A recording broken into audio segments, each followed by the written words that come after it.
In the dimly lit corridor of Hillcrest's abandoned top floor, a small barefoot boy ran desperately, his thin figure barely visible beneath the flickering yellow bulbs as something unseen chased him, whispering his name, "Adil, come back!" in a tone that was gentle enough to sound caring yet cold enough to freeze the marrow of anyone who heard it, and Adil's breast turned sharp and panicked as he stumbled toward the old water tank room, his nails scratching the metal door as he tried to shut himself inside, but the whispering only grew louder, wrapping around him like invisible fingers, and the last thing he heard before everything went black was a soft laugh echoing in the darkness. Decades later, the memory of that tragedy still lay buried beneath layers of graffiti, dust, and official denial, even as new students arrived at Hillcrest College every year without ever knowing what had really happened, including Rahul, who stepped out of the bus with the hopeful energy of someone starting a new chapter in life, imagining hostel freedom, night canteen snacks, and late-night gaming sessions, completely unaware that the hostel he was assigned to, Block C, was the same building where Adil's life had ended in fear. During orientation, Rahul cracked jokes with other newcomers, pretending he wasn't nervous when seniors stood around dramatically warning them about ghost stories, although Rahul assumed they were just hazing them with tales like, "Don't look into the mirrors after 3 a.m., and if someone knocks on your door at night, don't open unless you want a roommate you can't get rid of."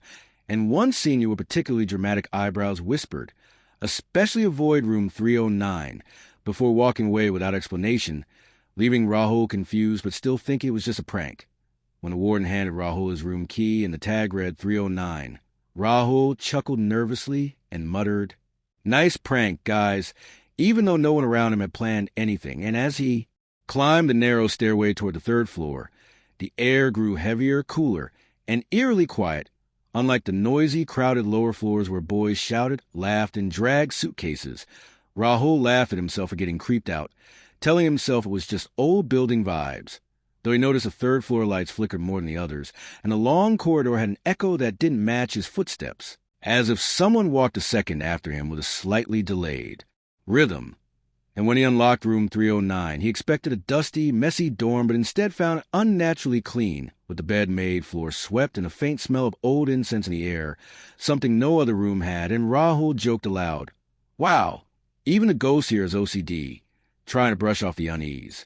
That first night he unpacked slowly, playing music loudly to fill the silence. But when the clock hit 2:14 a.m., the cupboard door creaked open by itself, not violently, but slowly, like someone nudging it from inside, and Rahul froze mid-scroll on his phone, whispering, "Nope, not today.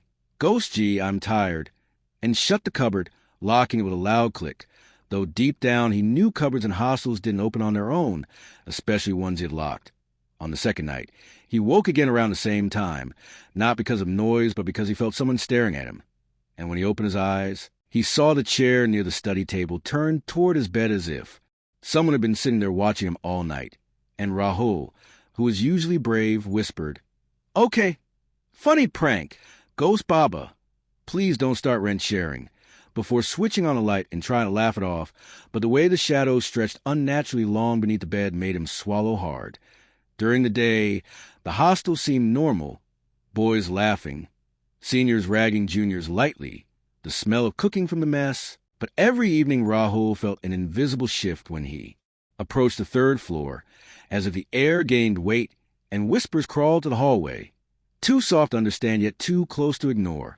On the fourth day, his roommate Aman finally moved in, full of jokes and energy, teasing Rahul for being scared and saying things like, "Bro, ghosts don't bother handsome guys like us," though that confidence vanished by midnight when Aman heard tapping from inside the cupboard, 3 sharp taps, evenly spaced, like someone politely knocking, and Aman whispered, "Who's there?"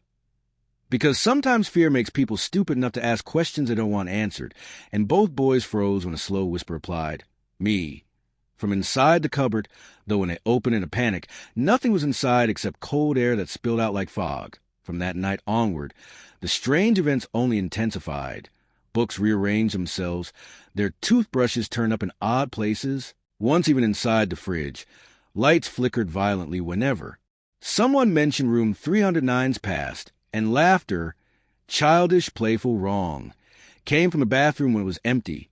One evening, Rahul returned from class to find a small handprint on his desk, smaller than any boy's, almost like a child's, and when he touched it, the print felt cold, as if recently made. Things reached another level during the annual welcome party, where music blasted across the ground floor and students danced. But Rahul kept noticing a small boy in a school uniform standing near the staircase, staring directly at him with hollow eyes, and Rahul blinked multiple times trying to clear his vision. But the boy only appeared closer every time until Rahul blinked once more, and the boy vanished entirely. That night, a note slid under their door with shaky, childlike handwriting saying, "Don't stay in room 309. He want a roommate." And before they could react, the door slammed shut, locking them inside, the lights flickering violently as cold winds surged through the room, though the windows were closed, and the cupboard burst open violently. Chairs flew back. The curtains twisted like someone was pulling them, and a long shadow began forming on the floor, rising upward slowly into a thin childlike shape with a twisted head, whispering, "Stay with me," and both Rahul and Aman screamed while Rahul clutched the locket his mother gave him, the silver cross dangling and glowing faintly, making the shadow recoil with a shriek that shook the walls. The seniors rushed in, dragged him out, and told the truth. Adil was not missing. He had died in that very room, bullied by older boys, hiding in the water tank room where he got locked and drowned, and ever since then his spirit kept returning to room 309, the only place he felt safe, always trying to keep someone with him so he wouldn't be alone.